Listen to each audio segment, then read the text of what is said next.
Okay, so we have talked about distressing a few times on the channel.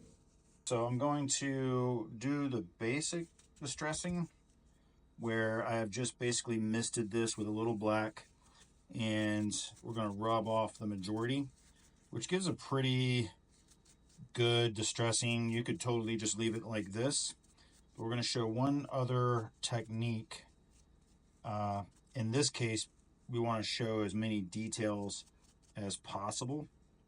And as you can see, this actually pulls out a lot of the details and looks pretty sharp, just like it is. The next thing we're going to do is I'm actually pulling acetone. Now, depending on what kind of paint you use, you might use paint thinner or even water, depending on how your paint mixes. And I'm literally just going to be dropping, I may need to use this one. We're going to drop this in. And I'm just using a little capillary action to drop the paint in, and it's just a little bit of like dirty acetone. And all I want to do is fill in around the cracks.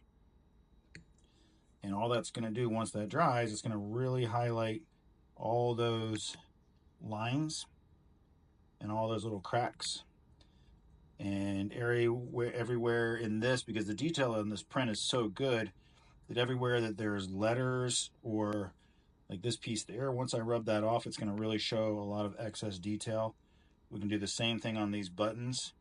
You see that, just drop it in there and it just fills it right in immediately. And we want it to be nice and subtle. So we'll just go back and we'll basically wipe off the excess. And then we have a much more distressed, but it really highlights all those accents. And that's really all there is to it. So we'll let that dry a little bit, and then we'll go back and we'll rub off some of that excess, and we'll get just what we want, and then we'll apply the stickers and we'll be ready to rock and roll. Okay, we're going to put the sticker on here.